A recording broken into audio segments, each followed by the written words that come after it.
গল্পতরু চ্যানেলে আপনাদের সাথে আছি আমি রাজ। পড়ছি মোহাম্মদ সাইফের একটি ছোট গল্প, আমি কে, হু এম আই। আমি কে, হু এম আই। আমার কিছুই মনে পড়ছে না। আমি এখানে কেন? আমি এখন কোথায়? কিছুই বুঝতে পারছি না আমি। আমার মাথাটা খুব ভারী মনে হচ্ছে। ওহ, কি ভীষণ ব্যথা আমার মাথায়। ঘাড়টা একটু ঘোরাতে পারছি না। আচ্ছা, আমি এখন কোথায়? কোনো শব্দ শুনতে পাচ্ছি না কেন? আমি কি মারা গিয়েছি? না, আমি বেঁচে আছি। মারা গেলে মৃত্যুর কথা মনে হবে কিভাবে? বেঁচে থাকার অনুভূতিটাই বা আসবে কিভাবে? কিন্তু আমি এখন কোথায়? আমার কিছুই মনে পড়ছে না। আমার খুব ঘুম পাচ্ছে। হাজার চেষ্টা করেও আমি আমার চোখ দুটো খুলতে পারছি না। আমি ঘুমিয়ে পড়ছি। Hello, hello. অনেক দূর থেকে একটা শব্দ আমার কানে আসছে। তবে কি আমি ঘুম থেকে জেগে উঠছি? আচ্ছা, আমি কতক্ষণ ঘুমিয়েছিলাম? শব্দটা এখন আরও পরিষ্কার হয়েছে। আমাকে কেউ ডাকছে। হ্যালো হ্যালো বলে ডাকছে। আমি চোখ খুললাম। আবছা আবছা একটা মানুষের মূর্তি দেখতে পাচ্ছি। বার কয়েক পলক ফেলতেই মূর্তিটা পরিষ্কার হলো। একটা মেয়ে দাঁড়িয়ে আছে আমার পাশে। না, মেয়ে না, একজন নার্স দাঁড়িয়ে আছে আমার পাশে। আমাকে সে কিছু একটা জিজ্ঞাসা করছে। আমি তার কথা বুঝতে পারছি না। শুধু তার ঠোঁট নড়া দেখতে পাচ্ছি আর দূর থেকে ভেসে আসা কিছু শব্দ শুনতে পাচ্ছি। শব্দগুলো আমি বুঝতে পারছি না। আমার আবার ঘুম আসছে, কিন্তু আমি ঘুমাতে চাই না। আমি আমার প্রশ্নের উত্তর জানতে চাই। আমি সব কিছু জানতে চাই। আমি এখানে কেন? আমি কে? অনেক চেষ্টা করেও আমি চোখ খোলা রাখতে পারছি না। আমাকে কেউ যেন ঘুমের জগতে টেনে নিয়ে যাচ্ছে। আমি যেতে চাই না ঘুমের জগতে, কিন্তু তবুও আমাকে যেতে হচ্ছে। আমি বুঝতে পারছি যে আমি এখন ঘুমিয়ে পড়ছি। আবার একটা গুঞ্জন শুনলাম। মনে হচ্ছে আমার পাশে দাঁড়িয়ে কারা যেন কথা বলছে। তাদের মধ্য থেকে কেউ একজন কাউকে ডাকছে। শব্দটা আস্তে আস্তে পরিষ্কার হচ্ছে। আমি চোখ খুললাম। দেখলাম আমার পাশে কয়েকজন মানুষ দাঁড়িয়ে আছে। আমি এখন তাদের পরিষ্কার দেখতে পাচ্ছি। ওদের একজন ডাক্তার আর সাথে কয়েকজন নার্স। ডাক্তার আমার একটা হাত চেপে ধরেছে। আমাকে জিজ্ঞাসা করছে, আপনি কি আমাকে দেখতে পাচ্ছেন? আমার কথা শুনতে পাচ্ছেন? আমি বলতে চাইছি, হ্যাঁ পারছি, কিন্তু আমার গলা দিয়ে কোনো শব্দ বের হচ্ছে না। আমি আবার ঘুমিয়ে যাচ্ছি। ডাক্তার আমার সাথে কথা বলতে চাচ্ছে, কিন্তু আমি জেগে থাকতে পারছি না। আমি ঘুমিয়ে গেলাম। কখন এবং কিভাবে আমার আবার ঘুম ভাঙল সেটা আমি বুঝতে পারলাম না। আমি আবারও কিছু মানুষের কণ্ঠ শুনতে পেলাম। এখন আমার অনুভূতিগুলো আগের চেয়েও বেশি পরিষ্কার হয়েছে। এখন আমি আমার আশপাশটা আগের চেয়ে ভালো বুঝতে পারছি। আমি বুঝতে পারছি আমি শুয়ে আছি হাসপাতালের বেডে। আমি যেই ঘরটায় শুয়ে আছি সেখানে সারাক্ষণ একই মাত্রায় বৈদ্যুতিক বাতি জ্বলছে।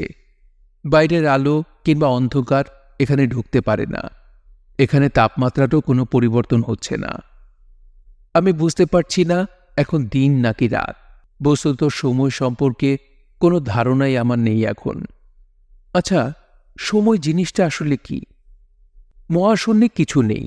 ঘর নেই, বাড়ি নেই, গাছ নেই, রাত নেই, দিন নেই। সেখানে আছে শুধু অন্ধকার, ঘুটঘুটে অন্ধকার। তাহলে সেই মহাশূন্য কি সময় আছে? যদি থাকে তাহলে সেখানে সময় মাপা হয় কিসের বিপরীতে? তার মানে কি তাহলে সময় মানে পরিবর্তন? যদি পরিবর্তন না থাকে তাহলে কি সময়ও থাকে না? এই যেমন এই ঘরে কোনো পরিবর্তন নেই, তাহলে কি এখানে সময়ও নেই? আমি আবার সেই কণ্ঠটা শুনতে পেলাম। আমাকে একজন ডাকছে। ডাক্তার সাহেব ডাকছেন আমাকে। তিনি আমাকে জিজ্ঞাসা করছেন, এখন কেমন আছেন? আপনি কি আমাকে শুনতে পাচ্ছেন? আমি চোখ বড় বড় করে তাকালাম ডাক্তারের দিকে। এবারও আমি কিছু বলতে পারলাম না। আমি যেন চোখের দৃষ্টিতে ডাক্তার সাহেবকে বলতে চাইলাম, আমি কেমন আছি সেটা বুঝতে পারছি না। ডাক্তার সাহেব আমার কথা বুঝতে পারলেন কিনা সেটা আমি ধরতে পারলাম না। উনি আবার আমাকে জিজ্ঞাসা করলেন, আপনি কি আমার কথা শুনতে পাচ্ছেন? আপনি কি আমাকে বুঝতে পারছেন? আমি মাথা নাড়িয়ে ডাক্তারকে হ্যাঁ বলার চেষ্টা করলাম, তবে আমার মাথাটা নড়ল কি না আমি সেটা বুঝতে পারলাম না। ডাক্তার সাহেব আমার হাতের উপর হাত রাখলেন। আমি তার হাতের চাপটা অনুভব করতে পারলাম। আপনি কি হাত নাড়তে পারছেন? আমাকে উনি জিজ্ঞাসা করলেন। কই দেখি, আপনি আপনার হাতের আঙুলগুলো একটু নাড়ান দেখি। আমি অনেক চেষ্টা করলাম হাতের আঙুল নাড়াতে। কাজটা করতে আমাকে যেন অনেক পরিশ্রম করতে হলো। মনে হলো আমার হাতের আঙুলগুলো আমার কাছ থেকে অনেক দূরে। আমি বুঝতে পারলাম না আমি আমার আঙুল নাড়াতে পেরেছি কিনা। এই তো আপনি আঙুল নাড়াতে পারছেন, বললেন ডাক্তার সাহেব। Good, very good. এবার পায়ের আঙুলগুলো নাড়ান তো দেখি। ডাক্তার সাহেব আমার পায়ের উপর থেকে চাদরটা সরিয়ে দিলেন। আমি পায়ের আঙুল নাড়ানোর চেষ্টা করলাম। এবার আমি বুঝতে পারলাম আমি আমার পায়ের আঙুল নাড়াতে পারছি। কিন্তু আমি কে?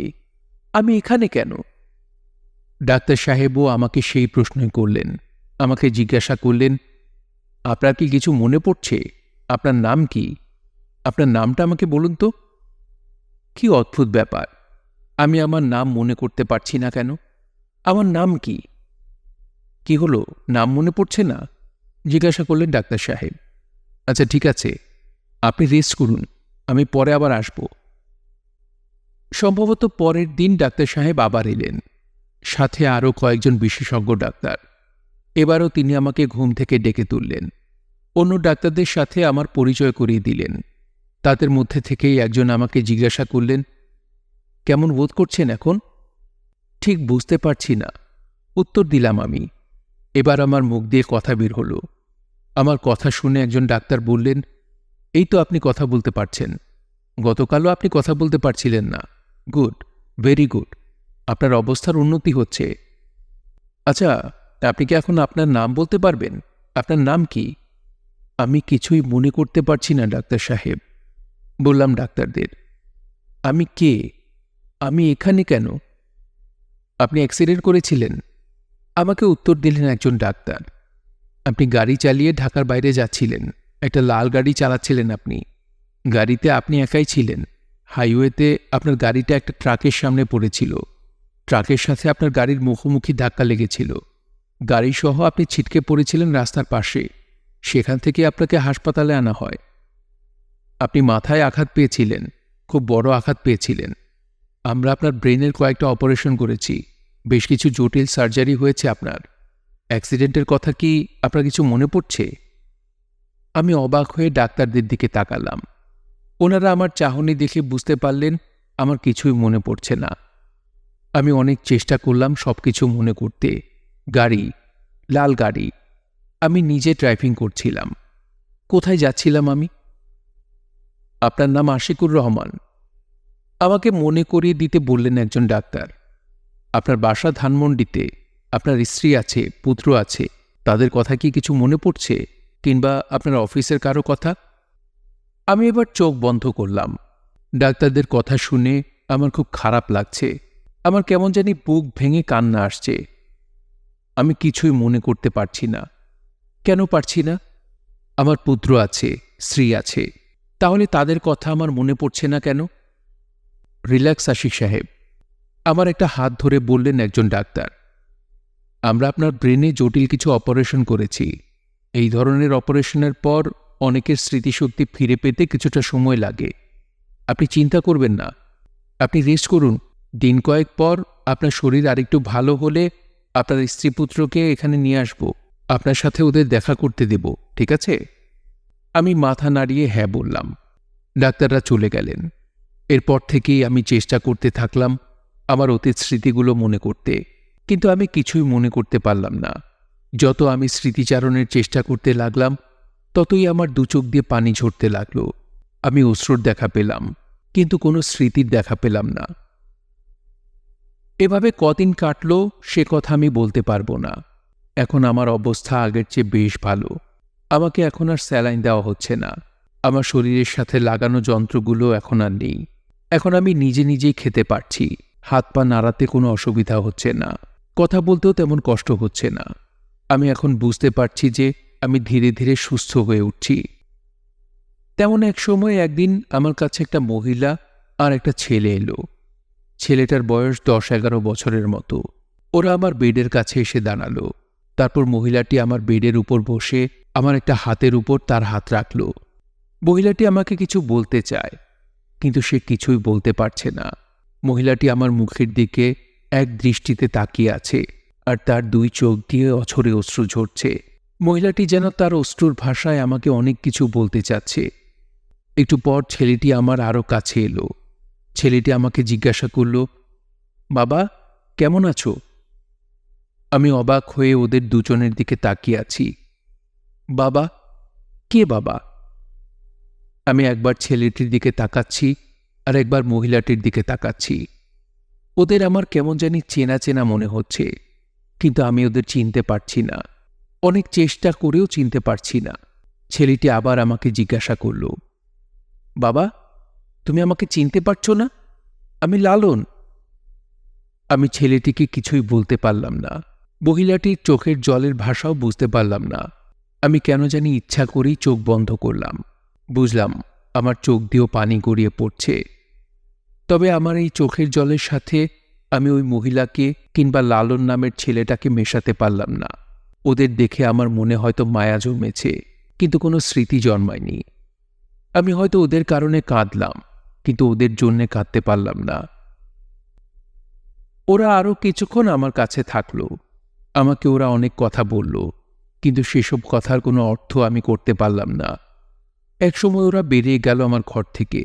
যাবার সময় মহিলাটি বারবার আমার মুখের দিকে ঘুরে ঘুরে তাকাচ্ছিল। আমার চোখের সাথে তার চোখের বন্ধনটা সে কাটতে চাচ্ছিল না। ওরা চলে যাবার পর আমি অনেক চেষ্টা করলাম ওদের কথা মনে করতে। আমার কিছুই মনে পড়ল না। স্মৃতির অ্যালবামটা নিয়ে অনেক ঘাটাঘাটি করলাম, কিন্তু সেখানে খালি কিছু পৃষ্ঠা ছাড়া আমি আর কিছুই দেখতে পেলাম না।